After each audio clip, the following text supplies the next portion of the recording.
Hey, Brandon here again. I'm just on my way back to Kelowna from the shoe swap here to deal with my own stuff that we just got out of our own situation over there, and you can see the bags in the back of my truck. They've been packed since the fire crossed the lake in Kelowna. It was late at night that I saw fire crest the ridge coming towards Rutland in the middle of the night. That's a lot of, whether it was far away or not, it's a lot to go through for a lot of people, especially the fact that people get scared. People come to judgment really quickly, and things happen rapidly. And the way I've been watching these fires move lately is very quick, and it spreads very fast. So my concern was pack up, get my tools, gear for anyone who needs it, and I'll be on guard for help anybody that needs it. Anyways, that's besides the point. That's my own stuff. I want to talk about the situation going on the shoe swap, and I'm going to do this in a way where I'm not naming names. I'm not talking about anybody's. This is not political. Doesn't have anything to do with any of that. I just want people to know a couple things about the situation so that people can maybe start looking at this the way that I am. And I'm a boots on the ground person that's helping the community. And that's the key word here, community.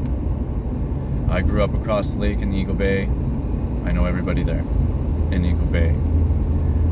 We've had situations in Eagle Bay where people from that North Shore area all down there have helped us. And my dad and I have sandbagged when the lake's gone high. I think it was 2000. We went all down there and we sandbagged houses. We've been helping this community for generations, and this community we are a part of each other. This is what we do.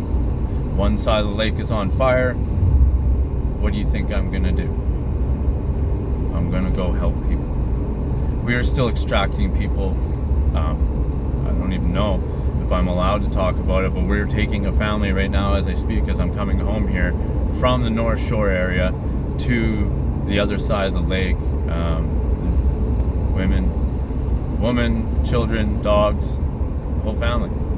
I just spoke to a family that lost absolutely everything, has nothing. We brought them dog food. They're looking after 6 dogs. I'm not mentioning names. I hope that they're okay with me talking about it. There's a lot of devastation there. There's a lot of things that happen there. And my video today, the word that I want to get out is that don't be quick to judge the situation on the ground, and don't be quick to judge the people in the situation on the ground. There are actually a lot of people I think people need to listen to in this situation that defied the orders. I'm not going to get into that. I'm not going to get into it either way. All I want people to know is that what's done in the dark comes in the light. So if you think things are rumors, don't judge it now. Don't just put it back in your memory bank.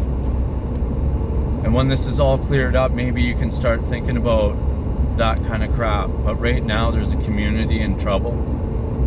There's a community that needs help, and they're going to need help for a very long time. I believe the numbers there are very high. From what I can see, the damage is very bad. And there's a lot of skepticism, there's a lot of anger in the community, or frustration, and that's all because of confusion and just of not getting the right information. And there's a lot of fear, and fear shuts things down. People, you can talk about what transpired or why things happened the way they did all you want. It doesn't matter. The fact is that it got shut down, and we had to step up to the plate, and that's what we did. So I understand different sides of this. You can talk different sides later. But right now we're dealing with it. And you need to start dealing with it within your own community too. Put your differences aside on whatever everything is. I don't even care what it is. Start talking to your neighbors. The only way we made all this work is by word of mouth and social media. We got no coverage from news or nothing about helping. And I don't want it, really, to be honest with you, because it's working pretty good the way it is and building the way it is now. But I mean, to me,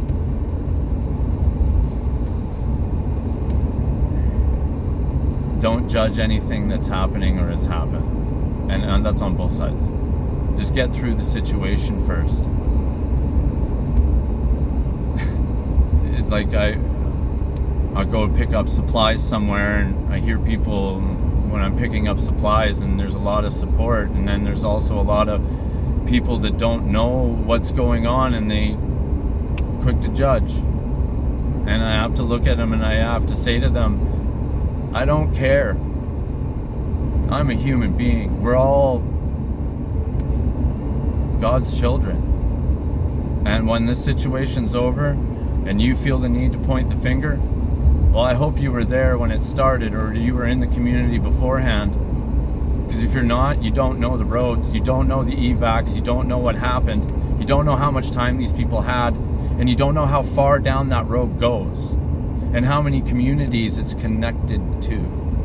This is devastating. This is devastating beyond even my comprehension at this point, because I still don't know the full reach, and it's still not over. We're going down the lake while we do our operations. We're going down the lake and we're finding it's still on fire, you guys. There's still people fighting it. There's still farms.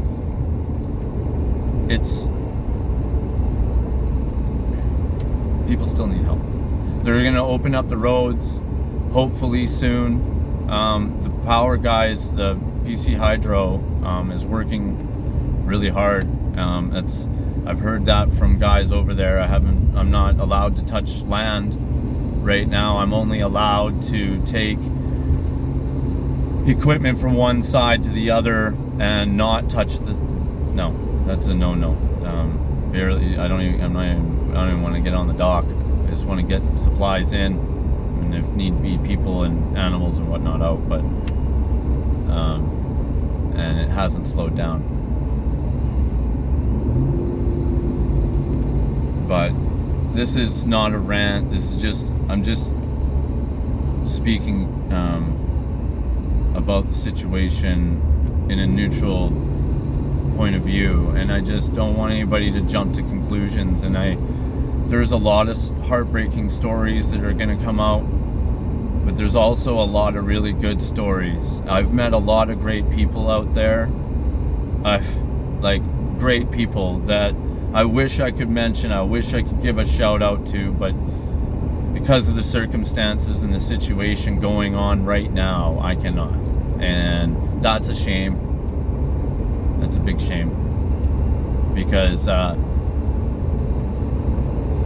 these people did great work. These people fought to save their houses and their communities. And I think you need to understand everyone had a choice, but I guess not everyone had a choice. Do you know what I mean? I'll tell you one thing. If that was my house, I would have been there. Another thing I want to ask, if anybody is watching this and made it 9 minutes 15 seconds in, if you can provide in the comments a link below that can help me get any kind of licensing I need to be of help and of service. I've operated a machinery-driven truck. I've been a hazmat first responder for some time in Alberta, Saskatchewan, and I can be of use. I'm good at coordinating and I'm good at helping. So if there's anybody else that can get in touch with me for stuff like this in this situation, I think we're going to have this happen in the future. So, you know, more things like this, and I want to be prepared, and I want my community to be prepared. So any links we can get for anything like what was happening at I forgot the marina, but they were doing training today. We dropped off boots, brand new boots, pants, vests, hard hats. I think we had hard hats, I'm not sure, don't quote me on that, but we gave them a whole bunch of stuff today.